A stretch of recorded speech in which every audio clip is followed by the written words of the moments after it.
frequency is the positivity.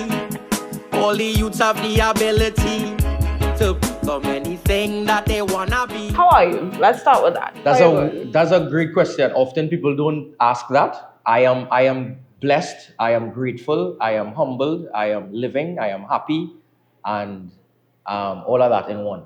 You are also busy and Very. booked. Yeah. And moving. Yeah. And grooving. Yeah. How have you been keeping up with the pace of everything that's been happening with you over the last couple of years? Recently, I realized to take things one day at a time. Because before I was someone to sort of think about what's happening next week, what's happening next month, what's happening 3 months down the line. So I'd sort of overload my brain with a lot of things that I have to do. So now for me, it's a day at a time. Anything that happens throughout the day, I deal with it and I just move on. I mean, that's a good spirit to have. I think especially in terms of maintaining creativity. It certainly can't overwhelm yourself too much. No. And that's a learning process as well for me because I realize how to manage my time. Right. So I still do skits on a daily basis. We still have the ice cream shop, which I have to check in daily in both locations just to make sure everything is going all right. I had to check in with myself. Sampson, you okay? How you feeling? You feeling good today? I had to check in with family. So for me, I've been able to sort of arrange my life in such a way that God first, obviously, and then everything else right after, and sort of just plan the day accordingly. I think a big part of that too is kind of keeping the right people around you, right? Like there's no way you're doing all of this by yourself. Absolutely not. Like as just one person with everything you have going on, how important has it been for you to like find the right circle? The right team is so important because it has a lot of things that are behind the scenes that people don't see. For example, my manager, best friend, business partner, Rajiv, he's been able to assist in so many different ways, and to Neil, who's on board as well too, to sort of help push the brand. It has so many moving parts and so many fundamental parts, especially the certified scoop team.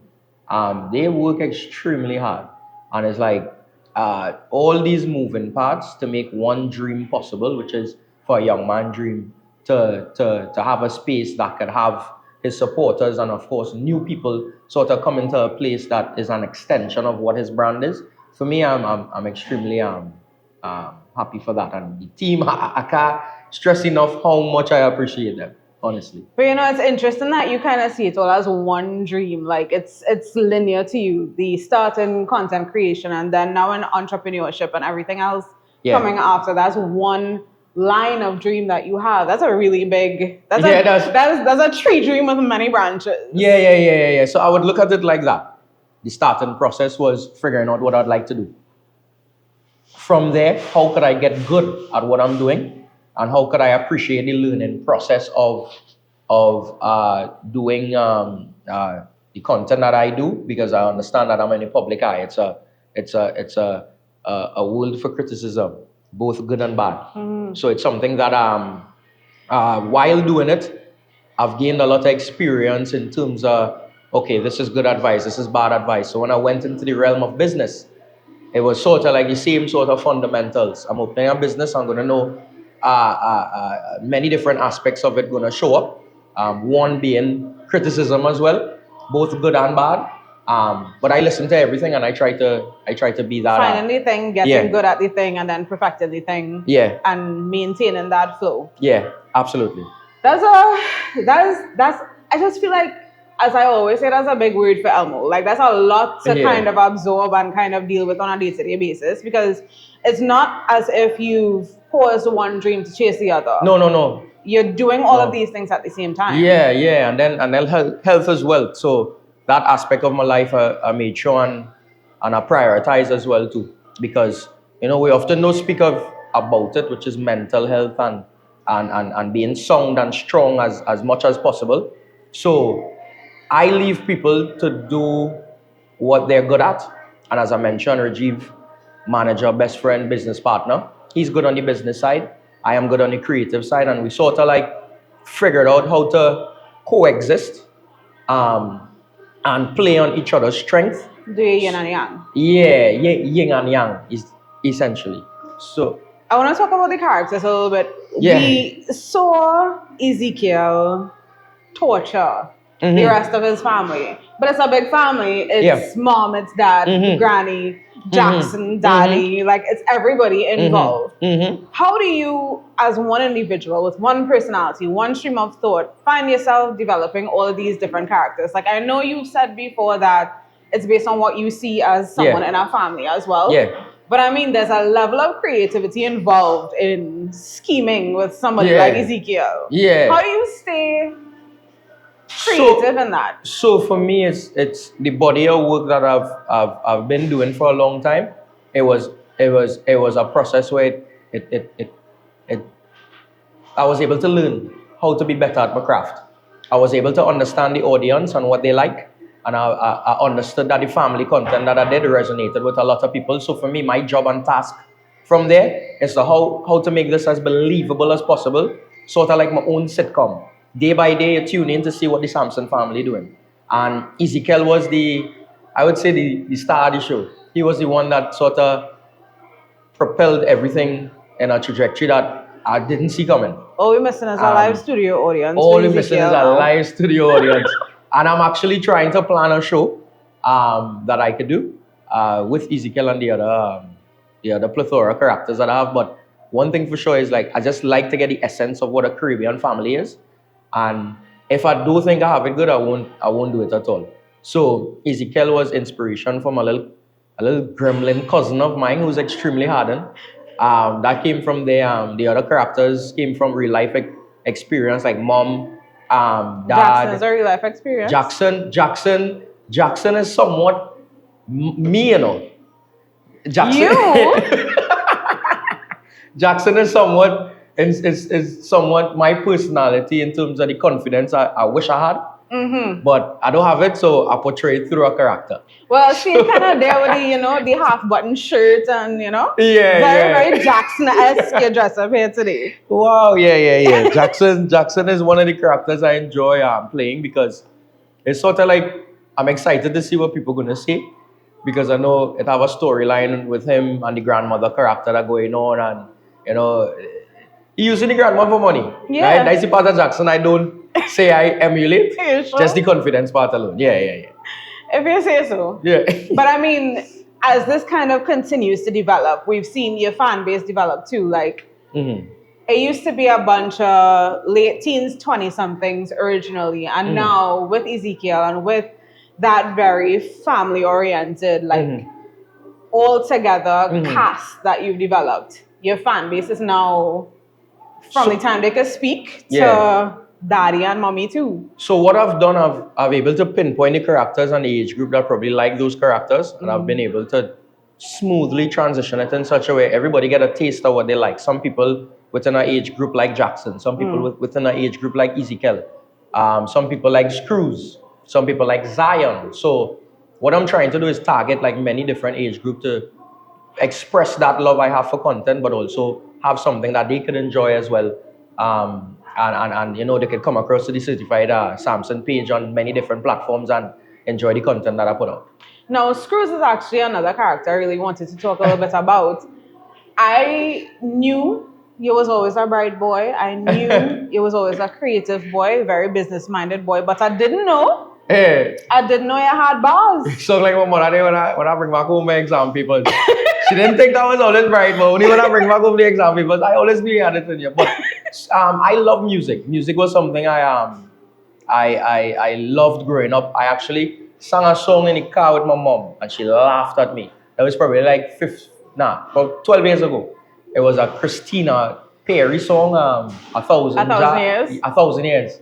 I have died every day. Yeah, that one. So she was like, what's this? Like, what going on? And I remember she listened through, and then it had like 10 seconds of awkward silence, and then she laughed. And then I was like, that's crushed me so bad. But in an enjoyable, Pekong, Caribbean style way. Still Caribbean, mom, at the end of the day. Yeah, and then I just found the love for music as I go along, different genres, I fancied. And then for some reason, I was like, I'm going to create a character that just pass. It's like, and pass. Like, that's it. It hit. It did a lot better than I thought it would have done. So yeah. Because the truth is, even every community, we have somebody that's walk around with a random guitar with whatever they're walking around with, and they just come and sing. But Screws became something. No, it came from inspiration. I think we've all experienced somebody on the streets with so much talent, but because of particular aspects of their life, maybe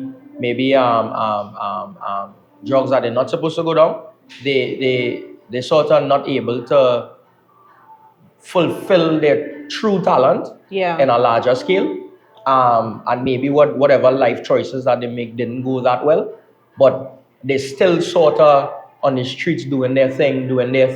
So that's where the character come from. It come from talent that is on the streets, but sometimes it's they don't reach their full potential. So what I'm trying to do with Screws is make him reach his full potential to sort of still have a message at the end where it's never too late now.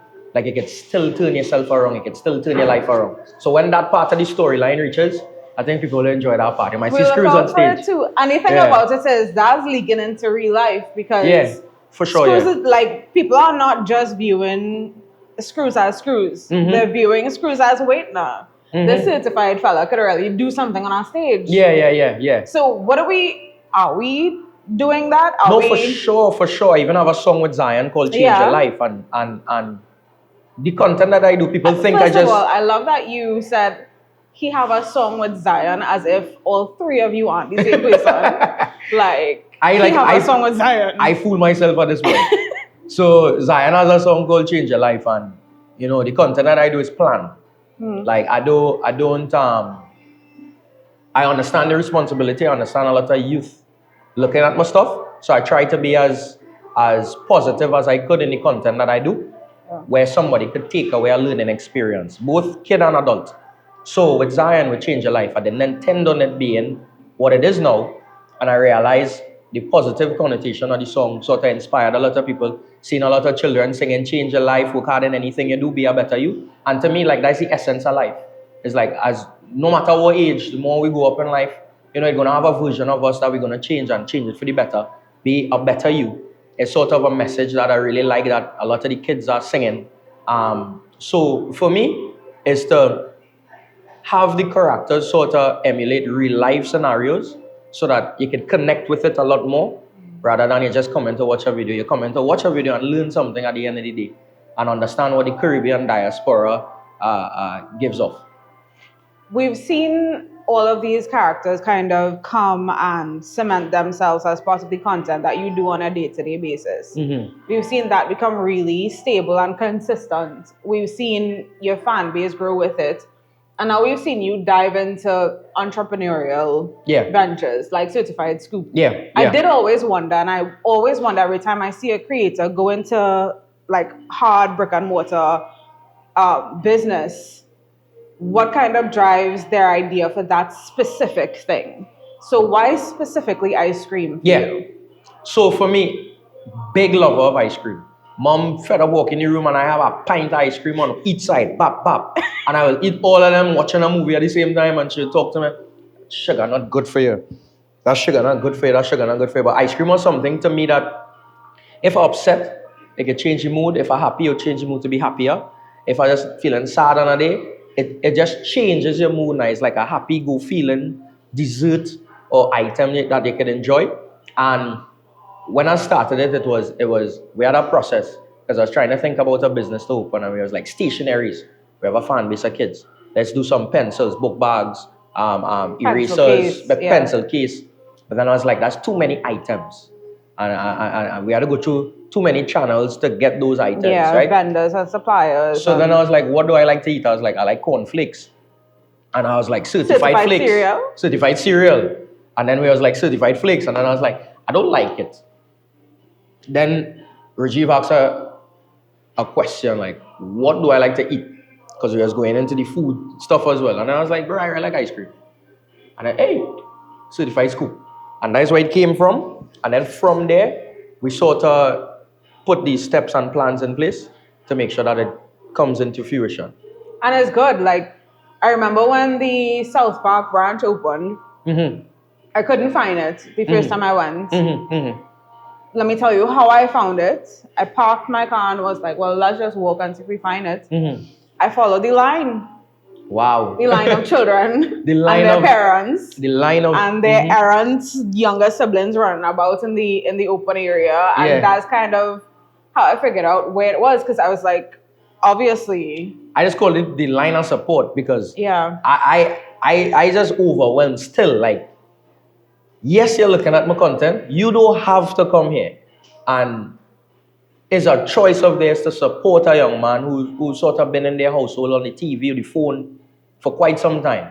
And it's still overwhelming to me. I remember I reached home after South and I was crying. I was like, what the jail going on here? God, thank you. You're blessed, man. It's like, I don't take anything for granted. I'm very appreciative of everything. And one thing my mom told me is, same thing, something come, it goes. So always appreciate it while it's here. And up to this day, yes, people are coming. Yes or no. If I announce something, people will come. But it still shocks me every time to see that amount of support. Because for both locations, when I announced it that I'm opening, it was one day before. And the fact that it took less than 24 hours for people to even show that amount of support for me is just overwhelming. And it's something I would never forget, and I will always continue to remember and have it like drive me in many different aspects of my life. And it's a wide support too, because that was in South and now we're here at Eastgate. Yeah. The Eastgate store is pumping. I mean, we've been here for about an hour or so, and we've seen people come like, are they open yet? They open yet? Is he here? Is he here? Like, there is this buzz that kind of comes with it. And I think one of the things that people take for granted really easily is, and you mentioned it earlier too, it's not just creating a product and being like, well, I sell this now as another stream of income. It's wanting to be great at that thing. Yeah. And I don't think they would come back if it wasn't great. No, for sure, for sure. With any business that you have, quality control is a serious thing. It's like, we're not the traditional business. We already have clients waiting and ready to purchase a product, and it finishes extremely quickly. So we have to be on our toes. And with that, we open to all criticism, both good, both bad, because that's what businesses need to expand and do better. Listen to your customers. No customer is wrong, in my opinion. You have to listen to your customer, and you have to understand where they're coming from and try to figure out, okay, is this something I should implement? Is this something I should change?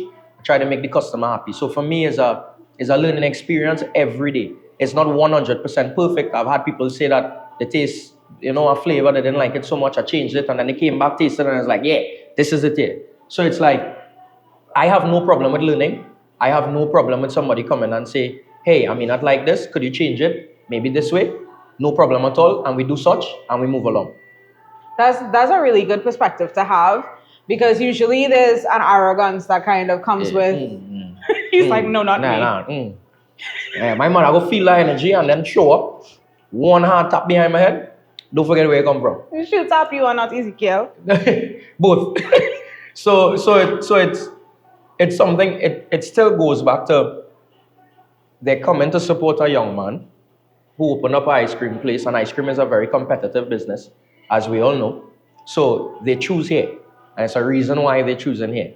And if they come and they say they don't like something, or they like something real good, but it's selling out quick, you need to get more. It's like, I need to listen to the customer. I need to listen to what they are saying, because at the end of the day, they come in to spend their money in a place that I open up. So for me, I'm all ears. I'm all ears. I'm understanding of what business is and the responsibilities that goes with being a business owner. So especially in food.